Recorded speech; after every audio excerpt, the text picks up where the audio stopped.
I think sanctions are the one weapon that America has that could make President Erdogan think again. The fact that they're limited sanctions doesn't matter. They send a signal to the world markets, foreign investors, currency speculators, and the signal is that Turkey is at loggerheads with the strongest economy in the world, and that frightens the world markets. We saw this last year when President Trump imposed sanctions on Turkey over its prosecution of an American priest. The sanctions were imposed in July. Again, they were on steel and aluminum, limited sanctions. But in August, the lira collapsed. In September, inflation hit 25%. In October, Turkey released that priest.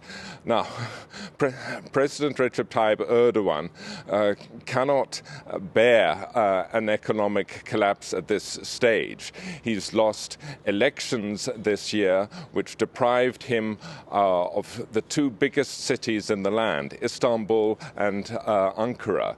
His party, or its predecessors, have controlled those cities for the past 25 years. So any economic shock at this stage would further decrease his popularity. So I think Erdogan is entering a period that is going to be difficult for him politically as well as economically. Meanwhile, Jasper, you spent Monday near Kobani, just on the Turkish side of the border. Can you give me an idea of how people there are feeling and how they're reacting to what's going on? Yes, well, just across the border from Kobani is the Turkish town of Suruç and a series of villages. And those villages and the town are occupied by Kurds. It's a Kurdish stronghold. They elect a mayor of the Kurdish HDP party. And they're very upset about what is happening because they have relatives in the Kurdish part of Syria. Now, since this offensive in Syria began on Wednesday last week, 3 residents of Suruç's villages have been killed by mortar bombs coming across from Syria.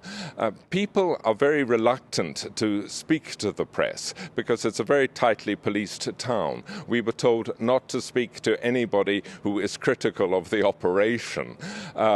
So they're scared of talking to the press. However, I asked one man what the people think when mortar bombs come across from Syria and kill the people locally. I said to him, do the people blame the Turkish government or do they blame the Syrian Kurds? And the person said to me, they do not blame their relatives in Syria. And to me, that said it all.